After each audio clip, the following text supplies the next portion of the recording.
इस कार्यक्रम के पुण्यार्चक हैं श्री कंवर लाल जी, महावीर प्रसाद जी पाटनी, आर के ग्रुप, मदनगंज, किशनगढ़, राजस्थान।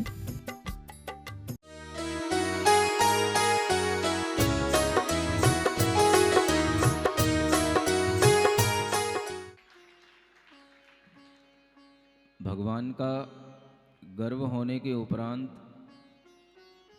जन्म हो चुका है और जन्म की वह प्रक्रिया अनेक प्रकार की तैयारियों के साथ में निरंतर चल रही है। जन्म कल्याणक बहुत बड़ा होता है। एक दिन में आपको सब कुछ बताना, सब कुछ दिखाना असंभव होता है। जब इंद्र दिन भर भगवान के अभिषेक, उनके न्यमन की तैयारियां करते हुए उन्हें सुमेरु पर्वत की ओर ले जाता है, ऐरावत हाथी पर बिठा करके स्वयं भी उसी हाथी पर बैठ करके वह उस बालक को जब ले जाता है तो वह दृश्य बहुत ही अद्भुत होता है। ऐरावत हाथी ही अपने आप में अद्भुत है। सौधर्म इंद्र का उस पर बैठना, विक्रिया शक्ति का जितना अद्भुत प्रयोग देव के माध्यम से किया जा सकता है, वह इस ऐरावत हाथी के रूप में हमें दिखाई देता है। कल आपको जब गर्भ के संस्कारों के बारे में बता रहा था तो कुछ लोगों का ऐसा कहना हुआ कि महाराज, आपने तो कल पुत्र के संस्कार बताए हैं, पुत्री के संस्कार तो बताए ही नहीं। आपने ये कैसे समझ लिया कि पुत्र के संस्कार कल बताए गए और पुत्री के नहीं बताए गए? संस्कार तो जो भी गर्भ में है उसके लिए। वह जातक पुत्र भी हो सकता है, पुत्री भी हो सकती है। हम ऐसा भेदभाव क्यों कर रहे हैं? संस्कार हम उस पुत्री के लिए भी उसी रूप में दे सकते हैं कि वह पुत्री भी आरहंत पद की विभूति को पाने वाली बने, वह पुत्री भी मुनि दीक्षा को लेने वाली बने। अगर वह पुत्र का संस्कार है तो उसी भव में न वो आरहंत बन रहा है, न कोई मुनि बन रहा है, लेकिन अगर वो बनेगा तो संस्कारों के माध्यम से आगे कभी बनेगा। हम जीव के ऊपर संस्कार डालने के लिए किसी भी तरह से पुत्र के साथ पुत्री के ऊपर भी इसी तरह के संस्कार डाल सकते हैं, क्योंकि वही बेटी, वही पुत्री आगे चल कर के भी फिर से मनुष्य पर्याय को प्राप्त करके मुनि पर्याय को भी प्राप्त कर सकती है और वह भी स्त्री अरिहंत बन सकती है। इसमें किसी भी प्रकार की कोई आपको संकोच नहीं करना चाहिए। इस जन्म में वह नहीं है, लेकिन अगले जन्म में सब कुछ है। सीता सीता ही नहीं बनी रहेगी, स्त्री है तो स्त्री ही नहीं बनी रहेगी। वह स्त्री पर्याय को छेद कर देव बनी हुई है। आगे चल करके वह पुरुष रूप धारण करके वह गणधर परमेष्ठी का पद भी प्राप्त करेगी। आपने भगवान आदिनाथ के जीवन में जिस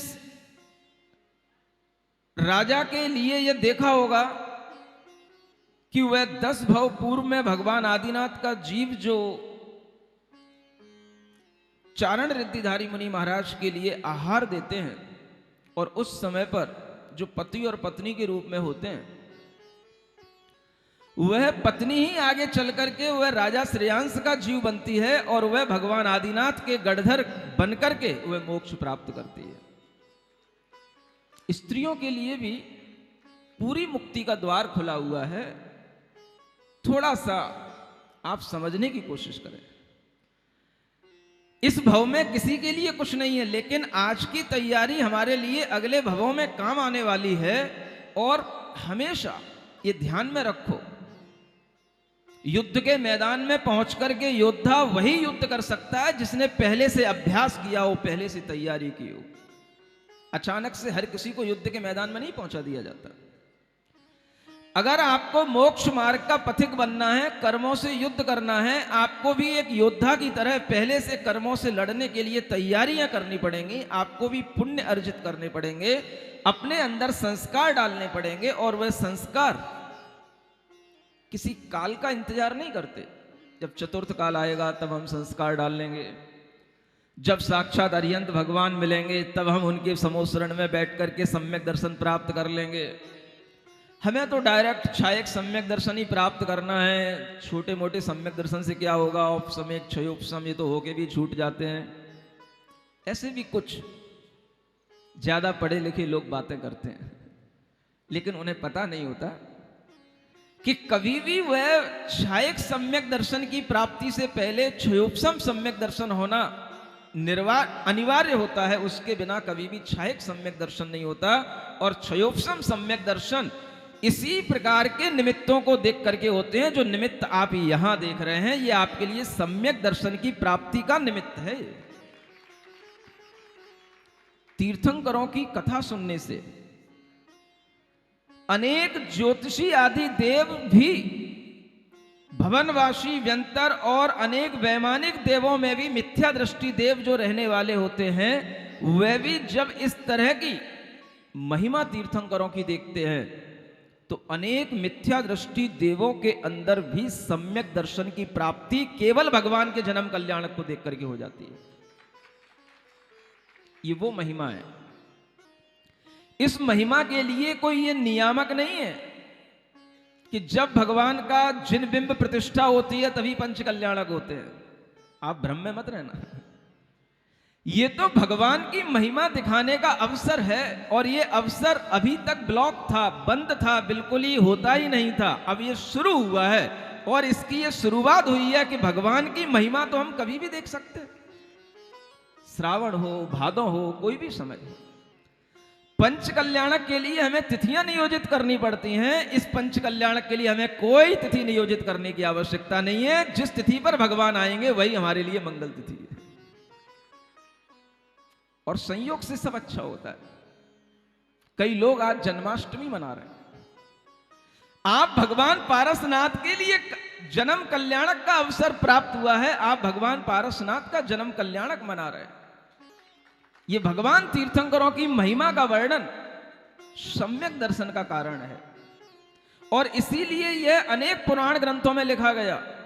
बहुत से विद्वान इस तरह की महिमा का वर्णन करने के लिए हमसे कह चुके, महाराज जैसे अलग अलग तरह से कथाएं होती हैं, लीलाएं होती हैं, क्या हम अपने तीर्थंकरों की महिमा लोगों को सामान्य रूप से नहीं बता सकते? अभी एक विद्वान आए थे रजवांस के, क्या नाम उनका, विनोद, सनत कुमार, विनोद कुमार। उन्होंने कहा कि इस तरह की महिमा का वर्णन करने के लिए हम पहले सोचा करते थे, और एक बार उन्होंने बताया कि अहमदाबाद में पंडित शिखरचंद जी थे, वहां पंच कल्याणक हुआ, और पंच कल्याणक होने के बाद उनके मन में आया कि हमें पंच कल्याणक के बाद भी पंच कल्याणक की महिमा का आयोजन अलग से करना चाहिए, और उन्होंने उस तरह का आयोजन किया ताकि लोगों के लिए पंच कल्याणक की महिमा सही ढंग से समझ में आ सके। पंच कल्याणकों में तो क्या होता है आप भी जानते हो, हम भी जानते हैं। ये जो अवसर मिलता है शांति से समझने का, सीखने का, इसके लिए समय चाहिए पड़ता है। और इस तरह की महिमा अगर हम पंच कल्याणकों की, तीर्थंकरों की महिमा अगर हम दिखाने लगेंगे तो आप मान के चलना, ये जो तमाम जीव जो सम्यक दृष्टि बनने के लिए बैठे हैं, ये केवल भगवान की महिमा को देख करके सम्यक दृष्टि बन सकते हैं। ये केवल भगवान के जन्म कल्याणक, तप कल्याणक की महिमा को सुन करके सम्यक दृष्टि बन सकते हैं, और कोई तरीका नहीं इनको सम्यक दृष्टि बनाने का। इसके अलावा जो भी मिथ्या दृष्टि जीव भी जो धर्म नहीं मानते हैं, वो भी अगर इस तरह की महिमा को सुनते हैं तो वह भी सम्यक दर्शन को प्राप्त हो लेते हैं। अगर देवगति के जीव सम्यक दर्शन को प्राप्त हो सकते हैं भगवान की महिमा को सुनकर के, देख करके, तो क्या पारस कथा सुनकर के तुम मनुष्यों को सम्यक्त की प्राप्ति नहीं हो सकती? ये सिर्फ श्रद्धा करना है। जो यहां दिखाया जा रहा है, हाँ ये रियल है, यहां कल्पनाएं नहीं है। अगर ऐरावत हाथी भी अगर आपके सामने आया है, हमने अगर आपसे कहा कि वो 1,00,000 योजन विस्तार वाला है, उसके 3200 मुख हैं, तो वह कोई कल्पनाएं नहीं है, वो होता है। विक्रिया शक्ति की वो महिमा है, देवों की विक्रिया शक्ति के माध्यम से सब होता है। अगर यहां पर बनारस में भगवान का जन्म होता है और स्वर्गों में बैठे हुए देवताओं के सिंहासन हिलते हैं, तो वह भी आपसे कहा था, ये साइंटिफिकली प्रूव्ड हो सकता है। जब आपका यहां से मोबाइल हजारों किलोमीटर दूर जाकर के यहां का संदेश दे सकता है, तो क्या 1.5 राजू पर्यंत यहां से बैठा हुआ तीर्थंकर का जीव उन लोगों के सिंहासन को नहीं हिला सकता? ये सब पुद्गलों के माध्यम से सब कुछ होता है। विज्ञान कहता है एक ईथर नाम का द्रव्य होता है, जिसके माध्यम से ये साउंड वेव्स दूर तक पहुंचती हैं, मैग्नेटिक वेव्स में कन्वर्ट होती हैं, इलेक्ट्रोमैग्नेटिक वेव्स में कन्वर्ट होती हैं। ये पूरा जो साइंस चलता है, सब पुद्गल के आधार पर चलता है। और जैन साइंस में बताया गया है कि एक महास्कंद है, उस महास्कंद के माध्यम से हम बहुत दूर तक भी उस पुद्गल की गति को कर सकते हैं। और जैन शास्त्र में तो यहां तक लिखा है कि शब्द भी एक समय में, एक क्षण में 14 राजू की गति कर सकता है। आप तो 2-4 हजार किलोमीटर की बातें कर रहे हो। जैन दर्शन के अंदर पुद्गलों का जो वर्णन है, वो सब कुछ जब हम आज के विज्ञान के माध्यम से देखते हैं, तो मुझे लगता है कि विज्ञान ने उन्नति की है, लेकिन अभी थोड़ी की है। जो बहुत कुछ हो सकता है वो विज्ञान से नहीं हो सकता, वो आत्मा के विज्ञान से हो सकता है, आत्मा की शक्ति से हो सकता है। और इस तरह के दृश्य जब हम यहां देखते हैं कि एक जन्म लेने वाले बालक के लिए सारे असंख्यात देव आकर के वहां बैठ गए, ना किसी को कोई इनविटेशन कार्ड दिया गया, ना कोई फोन किया गया, ना कोई बुलाने गया, और सब अपने आप आ गए और उल्टा माता पिता के लिए नमस्कार कर रहे हैं, आदर दे रहे हैं, उल्टा माता पिता की जय जयकार कर रहे हैं। और माता पिता को बता रहे हैं कि आपके घर में आया हुआ बालक आगे चलकर के तीर्थंकर बनने वाला है, इसलिए मैं पहले से ही उस तीर्थंकर बालक का महोत्सव मनाने आया हूं। कितना बड़ा वह सौधर्म इंद्र होता है, वह सची इंद्राणी होती है। जो जितने भी तीर्थंकरों के कल्याणक होते हैं, सभी कल्याणकों में वह सौधर्म इंद्र सुमेरु पर्वत पर भगवान को अभिषेक करने के लिए ले जाता है। आप सोचें, कल ही बालक का जन्म हुआ है, एक दिन का ही बालक है, और उस बालक को लेकर के वह सुमेरु पर्वत पर ले जाते हैं, जो सुमेरु पर्वत इस विश्व के अंदर सबसे पूजनीय पर्वत माना जाता है और सबसे बड़ा पर्वत माना जाता है। वो भी 1,00,000 योजन ऊंचा है। जो भी आपको ये चंद्रमा सितारे दिखाई देते हैं, ये तो केवल 790 योजन से 900 योजन की ऊंचाई तक हैं, वो 1,00,000 योजन ऊंचा है। माने कि अगर वो सौधर्म इंद्र यहां से उस बालक को ले जा रहा है, तो सारे आकाश को पार करके जो आपको दिखाई दे रहा है चंद्र और सूर्य के विमान, तुम क्या पहुंचोगे चंद्र और सूर्य के विमानों में? वो क्षण भर में सौधर्म इंद्र उन चंद्र और सूर्य के विमानों को पार करके वह सुमेरु पर्वत की चोटी पर ले जा करके उस बालक को बिठा देता है। ऐसा पवित्र पर्वत सुमेरु पर्वत, जिसका उल्लेख न केवल जैन दर्शन में मिलता है, मैंने अनेक अजैनों के भी पुराण पढ़े हैं, शिव पुराण, विष्णु पुराण, उनमें भी मैंने पढ़ा है कि सुमेरु पर्वत की मान्यता उन हिंदुओं के यहां पर भी है, हिंदू दर्शन में भी है, सुमेरु पर्वत माना जाता है। और उस सुमेरु पर्वत पर पहुंचने के बाद में जो 1,00,000 योजन का पर्वत है, उसका विस्तार भी आपके लिए जानने योग्य है कि उस पर्वत के चारों ओर नीचे से लेकर ऊपर तक 4 बड़े बड़े वन हैं। एक कहलाता है सबसे पहले नीचे का भद्रशाल वन कहलाता है। ऐसे पवित्र पर्वतों के नाम याद कर लेना। सबसे पहला वह वन कहलाता है भद्रशाल वन, जो जमीन से 500 योजन की ऊंचाई पर होता है। फिर उस भद्रशाल वन के भी ऊपर आता है नंदन वन, जिसे आप लोग अक्सर सुना करते हो, नंदन वन, नंदन वन। ये नंदन वन एक्चुअली होता कहां है? आपके साहित्य में, आपकी किताबों में कोई भी सुंदर सा जंगल वन मिल जाए, आप उसे नंदनवन कहने लग जाते हो। ये सब छोटी छोटी उपमाएं हैं, लेकिन वास्तव में नंदनवन कहाँ है? वह सुमेरु पर्वत के दूसरे वन का नाम है नंदनवन।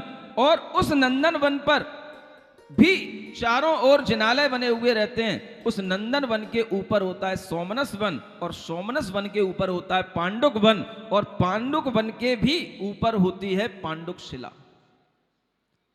जहां पर आज भगवान को ले जा करके विराजमान करना है। वहां तक आपको पहुंचा रहा हूं दिमाग से। हाथ पैरों से तो कैसे पहुंचोगे? दिमाग से पहुंचो। प्रत्येक वन की चारों दिशाओं में जिनालय बने हुए हैं, और हर जिनालय में बड़े बड़े 500 धनुष की अवगाहना वाले 108 जिनबिंब होते हैं। एक सुमेरु पर्वत के चारों ओर इन जिनालयों की संख्या चारों वनों की, चारों दिशाओं की मिलाकर के 16 हो जाती है। ऐसे 5 मेरु पर्वत होते हैं जिन्हें हम पंचमेरु कहते हैं, और ऐसे 80 जिन चैत्यालय अकृत्रिम जिन चैत्यालय कहलाते हैं। उनमें सबसे बड़ा पर्वत सुमेरु पर्वत ही कहलाता है। और जितने भी तीर्थंकर, चाहे भरत क्षेत्र के हों, चाहे ऐरावत क्षेत्र के हों, चाहे विदेह क्षेत्र के हों, सारे तीर्थंकरों का जन्म कल्याणक इसी सुमेरु पर्वत पर मनाया जाता है, जिस सुमेरु पर्वत की हम आपसे चर्चा कर रहे हैं। आप सोचें कि ये सब कुछ अपने आप कैसे होता है? पूर्व पुण्य के उदय से ये सब होता है। हाथ पैर मारने वालों, दिन भर थकने वालों, तरह तरह के काम करके अपने आप के परिश्रम से अपने आप को परेशान करने वाले लोगों, थोड़ा सुनो, सोचो, समझो, ठहरो। जो काम पुण्य से होता है वो अपने आप होता है, और जो काम अपने पुरुषार्थ से होता है उसमें अगर पुण्य साथ देगा तो होगा, नहीं तो वो नहीं हो पाता है। हम केवल पुरुषार्थ पर ही दृष्टि न रखें, पुरुषार्थ के साथ साथ पुण्य कर्म की महिमा को भी जानें, जिसे हम भाग्य कहते हैं।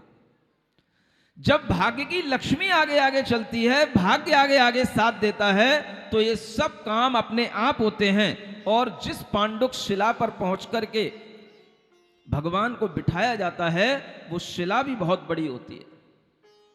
चारों दिशाओं में अलग अलग क्षेत्रों के तीर्थंकरों के बैठने के आसन नियत हैं। अगर भरत क्षेत्र में किसी तीर्थंकर का जन्म होता है, तो वह ईशान दिशा में जो शिला बनी हुई है, पांडुक शिला, उस पर उन भगवान को बिठाया जाता है। वह स्वर्ण की बनी हुई होती है, 100 योजन लंबी, 50 योजन चौड़ी और 8 योजन हाइट को लिए हुए होती है। अगर किसी भी क्षेत्र में उन ऐरावत क्षेत्र के तीर्थंकरों का जन्म होना होता है, तो उनको नैऋत्य दिशा में जो शिला बनी हुई है उस पर बिठाया जाता है, जिसे रक्त शिला कहा जाता है। अलग अलग तीर्थंकरों के बैठने की अलग अलग शिला उस पांडुक वन के ऊपर बनी हुई हैं। अगर पूर्व विदेह के तीर्थंकर कोई उत्पन्न होते हैं, उनका वहां पर अभिषेक करना होता है, तो वह एक शिला होती है जो वायव्य दिशा में बनी होती है पूर्व विदेह के तीर्थंकरों के लिए, जिसे रक्त कंबल शिला कहा जाता है, और वह लाल रंग की बनी हुई होती है। इसी तरह से जो पश्चिम विदेह के तीर्थंकर होंगे, उनके लिए पांडु कंबला नाम की शिला होती है, जो आग्नेय दिशा में बनी होती है, और वह चांदी की बनी हुई होती है। उस क्षेत्र के तीर्थंकरों का अभिषेक वहीं पर होगा। आपको उस सुमेरु पर्वत का पूरा दिग्दर्शन करा रहा हूं। आपके दिमाग में पहले बैठ जाना चाहिए कि हम कहां जा रहे हैं। भावों से ही चलना है, श्रद्धा से ही चलना है, ज्ञान से ही चलना है। बाकी तो सब हाथ पैर का चलना यहीं छूट जाएगा। और इस तरह से अगर हमारे साथ चलोगे तो तुम्हें वास्तव में सुमेरु पर्वत का एक दिन दर्शन करा दूंगा।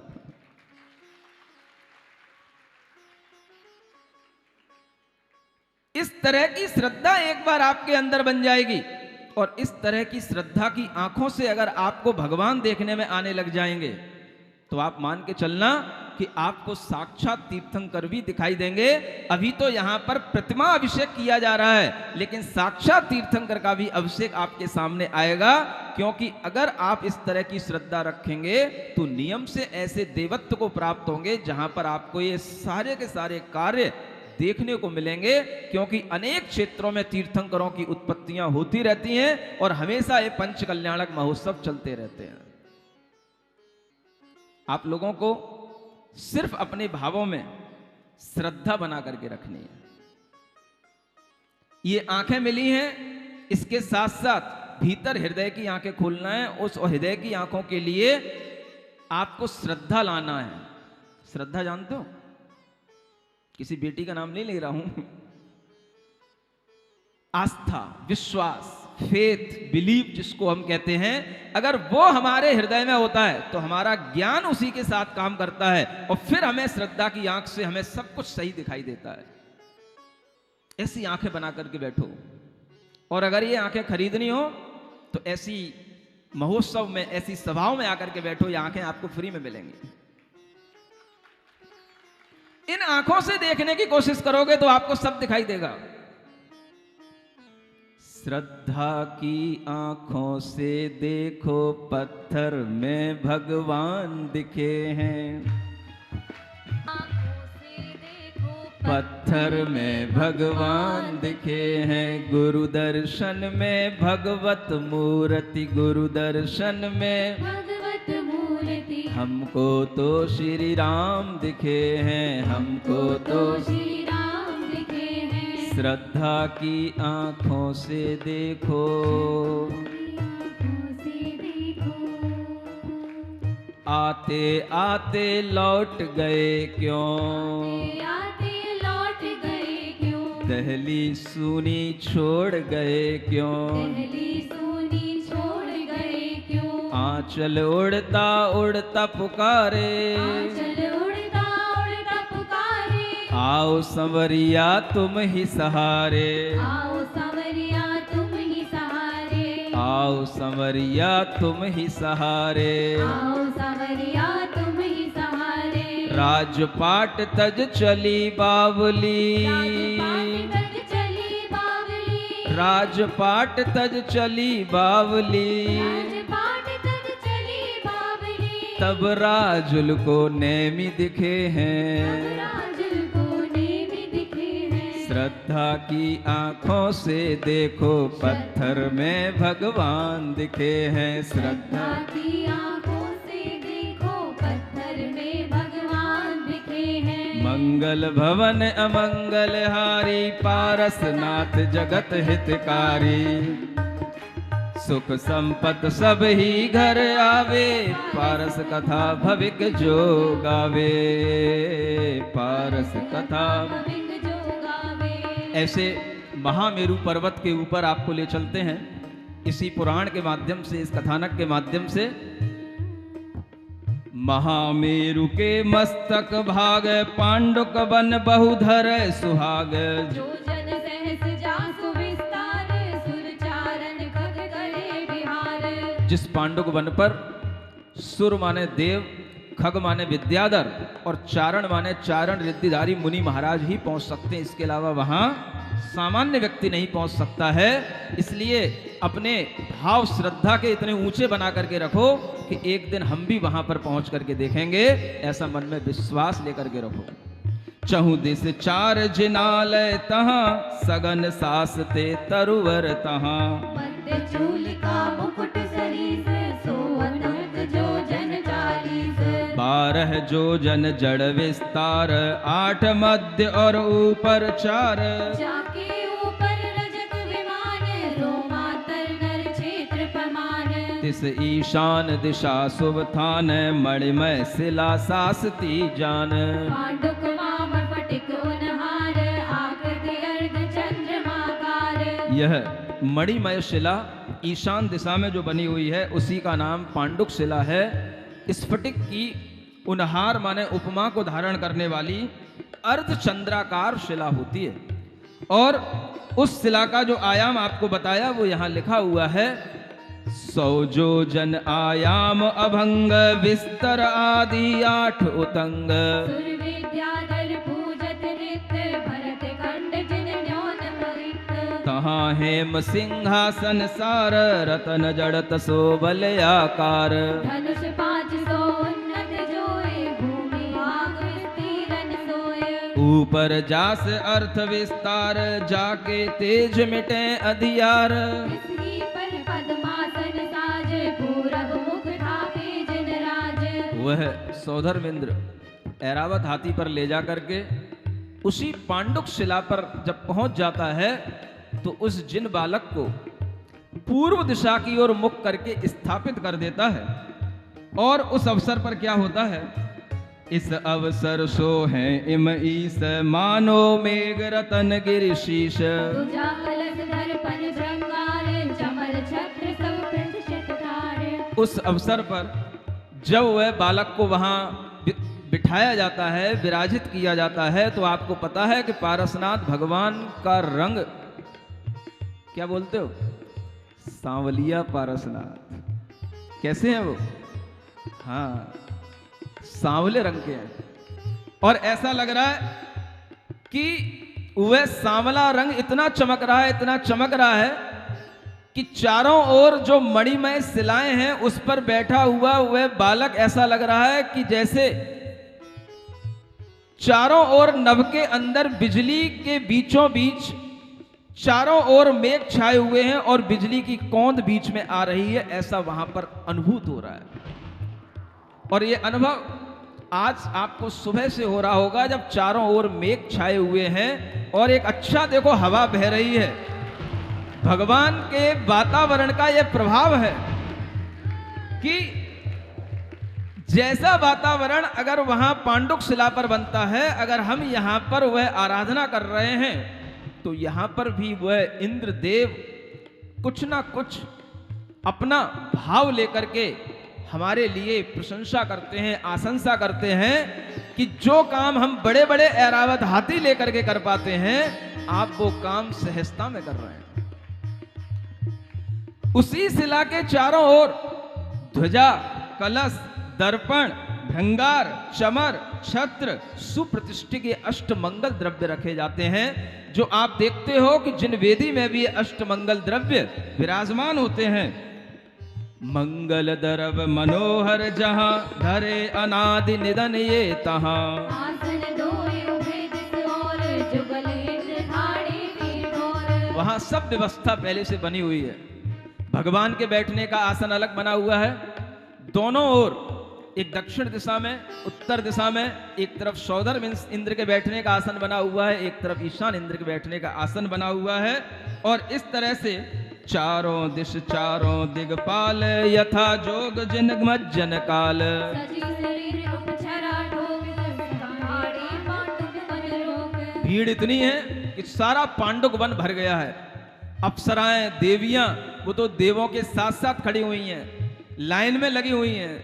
जैसे आप देख रहे हो कि पूरा का पूरा पांडाल खचाखच भरा हुआ है आज भगवान के जन्म कल्याणक को देखने के लिए, ऐसे ही वह पांडुक वन देव और देवियों से भरा हुआ है। और आज आप अपने अंदर महसूस करना कि भले ही आप ये कोई से भी कपड़े पहन करके बैठे हो, मैं किसी देव से कम नहीं और तुम किसी देवियों से कम नहीं।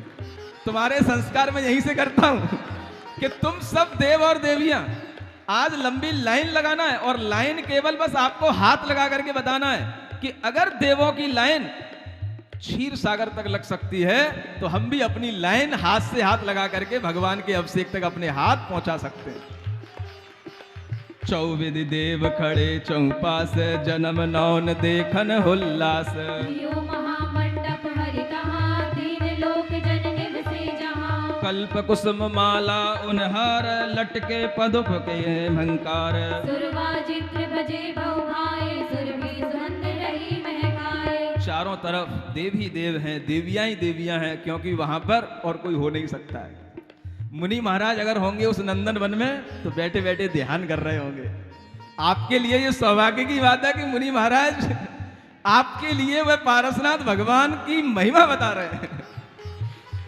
और उस नंदन वन में चारण रिद्धिधारी, बड़े बड़े रिद्धिधारी मुनि महाराज भी ध्यान करते हैं। भद्रशाल वन में, पांडुक वन में, और उन वनों में ध्यान करते हुए वह रत्नत्रय की आराधना करते रहते हैं। और ये माहौल भी अगर देखते रहते हैं तो मन मन वो भी प्रसन्न होते रहते हैं। लेकिन देवों के बीच में घुस के कहां जाए।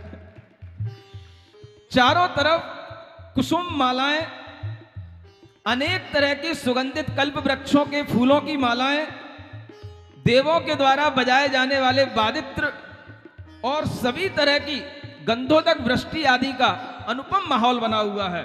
मंगल मिल गावे सब सची, नाचे सुर वनिता रस रची। धम्मजन आरंभ विशेष उद्यम कियो प्रथम अमरीश। जब ये सब व्यवस्थाएं देख लेता है तब सौधर्म इंद्र अब उद्यम करता है। मज्जन माने भगवान के स्तनपन का। और अब ये उद्यम जब प्रारंभ होता है तो कैसे होता है आपको बताता हूं, उसके बाद में आप ये उद्यम अपने सामने देखेंगे। तहां कुबेर रतन खची, रखी पेड़ का पंत, मेरु शिखर सोहिए क्षीरो दधि परजंत, सुर श्रेणी सो पंचम सागर जाय, भर लाई कंचन कलश चंदन चर्चित काय, जो जन एक प्रमाण मुख वसु जो जन गंभीर, यह मर्यादा कलश की जिन शासन में वीर।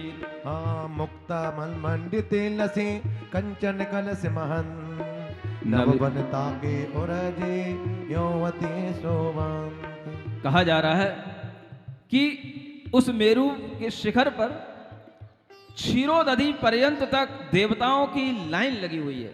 क्षीरोदधि जानते हैं? कुछ तो नहीं जानते हैं, बैठ जाते हैं। हमें तो दिखाओ महाराज, महिमा बताओ। जम्बू द्वीप को घेरे हुए लवण समुद्र है। लवण समुद्र को घेरे हुए धातकी खंड द्वीप है, और धातकी खंड को घेरे हुए कालोदधि समुद्र है। ये जो दो समुद्र हैं ये कर्म भूमि के समुद्र कहलाते हैं। और इसके आगे चले जाओ, असंख्यात द्वीप और असंख्यात समुद्र, ऐसे ही द्वीप फिर समुद्र, फिर द्वीप फिर समुद्र, ऐसे करते हुए अंत में असंख्यातवां जो समुद्र आता है उसका नाम है स्वयंभू रमण समुद्र, जहां पर ये मध्य लोक का अंत होता है। और उस समुद्र में भी कर्म भूमि की व्यवस्था है। केवल इन 3 समुद्रों में जलचर जीव रहते हैं, बाकी के बीच के जो असंख्यात समुद्र हैं उनमें जलचर जीव नहीं होते हैं। क्षीरोदधि सागर, क्षीर सागर, ये 5वें नंबर का समुद्र है, 5वें नंबर का सागर है। सुन रहे? 2.5 द्वीप के बाहर, मध्यलोक के बाहर, मध्यलोक जो पूरा एक राजू प्रमाण है उसमें 2.5 द्वीप के बाहर, मनुष्य लोक के बाहर, ये पूरा का पूरा समुद्र 5वें नंबर का समुद्र है। और जैसा इसका नाम है वैसा ही इसका जल का रंग है। क्षीर माने क्या होता है? दूध होता है जल, लेकिन रंग है उसका दूध का। दूध नहीं है वो, क्या है वो? क्षीर सागर का ऐसा शुद्ध जल है जिसमें कोई भी जलचर जीव नहीं है। शुद्ध वह प्राशुक जल है, और उस जल को लाया जाता है। एक देव पूरा वहां से लाकर के सौधर्म इंद्र तक लेकर के पहुंचाए, ऐसा नहीं है। वहां देवों की लाइन लगी रहती है। एक ने निकाला, एक ने उठाया, दूसरे को, दूसरे ने तीसरे को, तीसरे ने चौथे को, और ऐसा पूरा 5वें समुद्र तक लाइन लगी हुई है। सुन रहे हो? अगर ये लाइन, जितने लोग यहां बैठे हैं, अगर ये लाइन लगा दी जाए तो वास्तव में ये लाइन 5वें समुद्र तक पहुंच सकती है।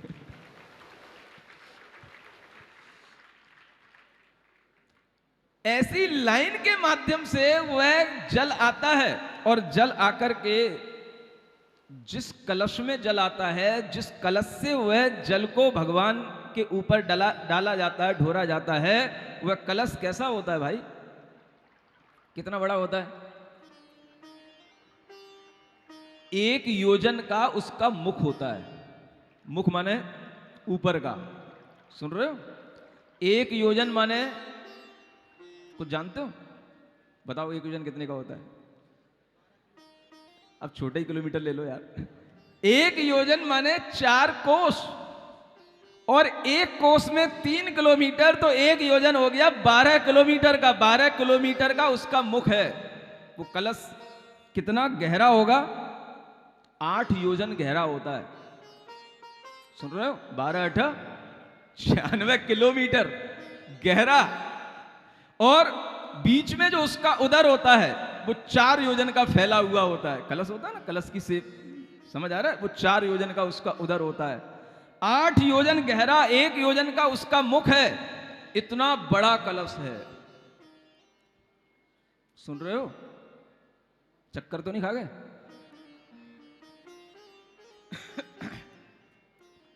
और उस कलश में भरे हुए जल को समर्पित किया जाएगा, ढोरा जाएगा। किसके लिए? जन्मजात नवप्रसूत शिशु के लिए। समझ आ रहा है?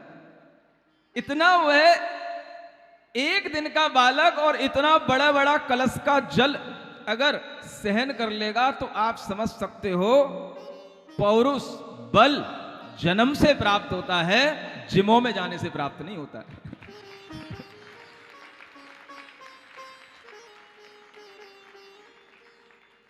जिमों में जाकर के प्रोटीन खा करके, डिब्बों की प्रोटीन खा करके जो डिब्बे बन रहे हैं, वो थोड़ा सा सोचें। एक फिल्म का डायलॉग था, याद आ रहा है, सुना दूं?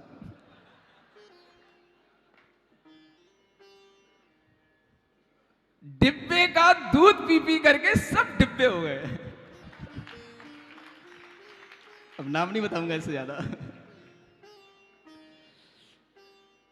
जब वो हीरो कहता है, इन लोगों को देखता है, इनसे साथ फाइटिंग करता है, तो इनमें कुछ दम ही नहीं दिखती, सब डिब्बे का दूध पी पी के डिब्बे हो गए। समझ आ रहा है? और ऐसे ही जो लोग प्रोटीन के डिब्बे खाते रहते हैं, उन्हें पता नहीं होता है कि वो प्रोटीन कितने गंदी चीजों से बनी हुई होती है। उन डिब्बों पर भी बैन लगे हुए होते हैं, लेकिन फिर भी वो चलाए जाते हैं, चलते हैं। और उनसे जो नुकसान होता है, वो शरीर में तरह तरह की गांठें बन जाती हैं, शरीर में तरह तरह के वो मसल्स ऐसे टाइट हो जाते हैं कि वो आगे जाकर के ट्यूमर और कैंसर का भी रूप ले लेते हैं।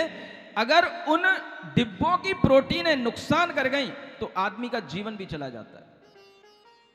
आप लोग अगर कुछ अच्छा करना चाहते हो तो प्राकृतिक तरीके से करो। अगर आपको अच्छी ताकत चाहिए, अगर मान लो कोई बात नहीं, आपको बादाम नहीं मिलते खाने के लिए, चने तो मिलते हैं। घोड़ा क्या खाता है? चना खाता है। पावर किससे नापी जाती है? Horse power. समझ आ रहा है? क्या खाता है वो? आज भी सबसे ज्यादा कैल्शियम, प्रोटीन चने के अंदर होती है। और भींगे हुए चना जो खाएगा वो ऐसे ही दौड़ेगा जैसे घोड़ा दौड़ता है। आजकल के घोड़े तो, मैं अगर 2 किलोमीटर दूर जा रहा हूं, सब हाँफ जाते हैं। समझ आ रहा है? हाँ, तुम्हारे आगरा की भी बात बता दूं, कोई बराबर से दौड़ने वाला नहीं होता। सब पीछे रह जाते हैं। थोड़ी देर चलेंगे, फिर गाड़ियों में बैठ जाएंगे, फिर चलेंगे, फिर गाड़ियों में बैठ जाएंगे। महाराज आपके साथ प्यार कर रहे हैं।